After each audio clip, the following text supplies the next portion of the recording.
font vote sans débat du budget. Mais ça, c'est de la mauvaise foi. C'est de la mauvaise foi. Yéen ñëpp xam ngeen ni fii ak 31 décembre munoo fi def plénière ci budget bi voté ko loolu àdduna amul ku ko xamul ñun amuñu problème pour ñëw débattre fii lan moo ñu jaaxal fii ci assemblée yow quand même amuñu problème pour ñëw débattre fii alors kon si on ne vient pas c'est parce que ñun bëgguñu que le budget soit décrété par le président de la République parce que c'est une des possibilités mais am na une solution intermédiaire parce que su ngeen agir loon ni ngeen agir ne coûte que coûte il faut ngeen attaquer il faut ngeen daaneel gouvernement etc. Et si on n'avait pas dissous l'Assemblée on aurait pu faire une session budgétaire nañ ko daan defee mais ñëpp xam nañ ni techniquement les gens même s'étonnent comment on a fait pour pouvoir faire ce qui a été fait loolu moo tax ñu ne bàyyi nañ leen ngeen def commission li ngeen waroon débattre yëpp wax ngeen ko fa moi j'ai été député la ngay wax fële nga koy wax fii c'est pour que sénégalais yi xam ni yaa ngi wax mais du fii la ñuy defee liggéey bi vous le savez bàyyi nañ leen ngeen dem commission on a délibéré en conseil des ministres l'autre semaine mais on l'a pas mis dans le communiqué du conseil des ministres vous savez pourquoi parce que suñ ko defoon rek ça aurait induit probablement l'interruption immédiate des travaux de commission et on ne voulait pas qu'il y ait interruption des travaux de commission ñu ne kon bu ñu ko def ci comité du conseil des ministres mais le secrétaire général n'a qu'à faire le PV le mois venu on saisira l'Assemblée parce que la loi a dit simplement après délibération en conseil des ministres on a délibéré mais c'était pour permettre au moins que les travaux de commission se passent mais ñun lu ñuy nëbb ci budget bi ñun ñi leeral lépp ba ñu gis seeni tooxi doone lan lañ fiy nëbbati quand même alors et enfin dernier amalgame yow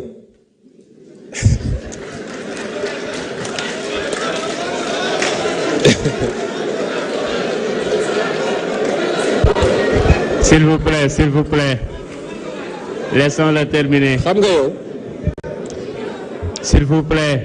xaw ma ndax amalgame la wala mauvaise foi la parce que yow on te montre le soleil yow nga topp sama baaraam bi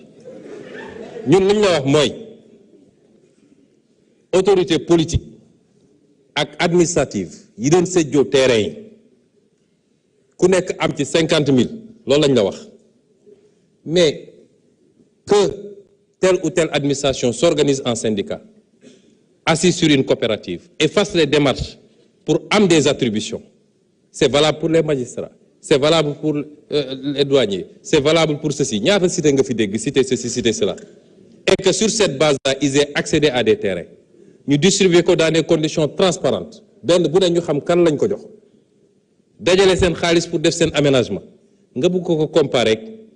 yéen ñi ngeen doon def toog ba ngoon ngeen dem doxantu naan jox man loo sangam ça n'a rien à voir donc bàyyi leen suñu waxee lu leer nañ ngeen essayer di jaxase xelu Sénégalais yi quand même il faut qu'on change la manière de faire de la politique dans ce pays et c'est ça qu'on retrouve après dans tous les médias ñuy wax ci ay mbir yoo xam ne yàlla ak yàlla mais askan wi léegi yeewu nañ de gis nga askan wi dañuy toog di seetaan dit muy wax ñu naan xoolal ma waa ji rek waaye kañ ngay xam ni askan wi xam na mooy keroog bu élection jotee.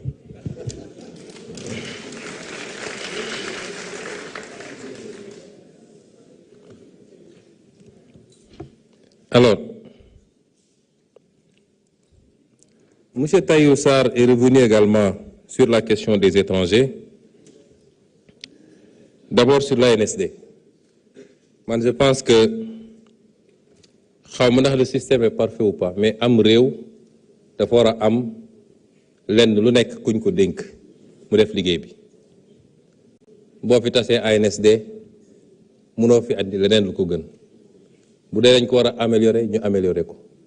mais toutes nos statistiques viennent de là-bas léegi nee nga da nga leen laaj joxuñu la waaw parce que ANSD bu defee recensement général ba pare du données yëpp lay joxe dafa am données yoo xam ne dafa sensible ci réew moo tax duñ ko joxe soo gisoon statistiques yi wala recensement bi mun nañ la wax Sénégal waaso bu ne ñaata lañu tarixa bu ne ñaata lañu diine bu ne ñaata lañu mais loolu duñ ko génne c'est des données sensibles moo tax duñ ko génne noonee la ñu mën a jàppee ni fournir des données comme ça sur les étrangers ça peut être très sensible loolu rek la mais c'est pas de la rétention kon man jusqu'à preuve du contraire bu dee ñun ñëpp ku wax ne 18 millions de Sénégalais lañ te ñu ngi ko jëlee ci ANSD beaucoup de nos statistiques ba ci les statistiques budgétaires bu ñuy def les rebasing ak yooyu ci ANSD la ñuy liggéey jusqu'à preuve du contraire je considère que et jusqu'à ce qu'on me propose autre chose parce que nag du ma dox ci dëkk bi di compter étranger ah bis bu ñu proposer leneen ñu doog a jàpp loolu waaye nag am na loo xam ni kuy dox ci réew mi di xool di génn Ndakaaru di sillonner réew mi ku la ne étranger yi fees nañu dell ci réew mi war nga wiccax bopp te it munoo ne ay étranger dañuy ñëw et après nga ne mënuñu jël les emplois de ceci ou de cela mais sénégalais yi nekk bitim réew dañuy liggéey emploi kan lañ jël kon étranger du dugg ci réew parce que doone étranger day dugg ba pare amul droit liggéey day dem nekk fële di xiif mu des nag ma réitéré ko d'abord nous sommes des panafricains réew mi suñu problème du étranger yi suñu problème yi ñu fi wax lépp mooy suñu problème les mauvais choix la corruption ni ñu délaissé les secteurs productifs agriculture élevage etc notre incapacité à industrialiser ni ñu jaayee suñu ressources naturelles loolu di nga ko gam-gamle ak li ñuy wax ci ay quelques étrangers yu ne ci réew ne nous trompons pas de priorité te nag étrangers yi ñun suñuy étrangers yi nekk bitim réew la ñuy fàggu di ko yónnee fii moo ëpp foofu li fi nit di jóge di yóbbu feneen kon gérons ces questions avec beaucoup de tact la seule chose moi d'accord ak yow ne serait-ce que pour des questions de sécurité un pays doit normer et savoir la situation des étrangers vivant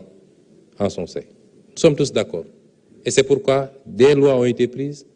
des décrets d'accompagnement sont là et le des questions d'application là et nous allons surveiller sur ces questions nous sommes ouverts au débat vous l'avez rappelé avant élection on s'est parlé au téléphone et on devait se voir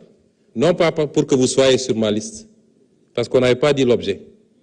mais c'était pour qu'on discute de ces questions parce que ampleur bi mu commencé woon jël auprès d'une certaine catégorie de la population ak ni ñu ko doon waxee ak ni ñu ko doon utiliser nga xam ne mun na jur loo xam ne baaxul moo tax ma jël sama responsabilité woola pour ñu toog waxtaan ci teg les choses lii parce que xam naa ne bu ñu waxtaanee on se comprendrait mais c'était pas d'ailleurs quand on a parlé li mu wax mooy damay dem fàggu bu ma amee ñu dajawaat c'était ça le débat mais man bi ma lay woo c'était pour voir malheureusement élection bi jege woon trop may la après élection bi il faut ñu toog waxtaan parce que même si vos intentions étaient bonnes ni ko gars yi di utiliser ça peut donner des relents de xénophobie te loolu baaxul ci réew mi et surtout de stigmatisation de communautés avec lesquelles nous n'avons aucun problème qui vivent dans ce pays liggéey la ñu xam nekk seeni côté gisaguma leen ñu créer lu yàq réew mi ba ñu ne ñii def nañu lii kon loolu tam c'est tout à votre honneur de poser des débats de politique publique mais dans la manière de le faire nañ ci liggéeyaat bu baax l'honorable Guy Marius Sagna pour le FERA le service civique etc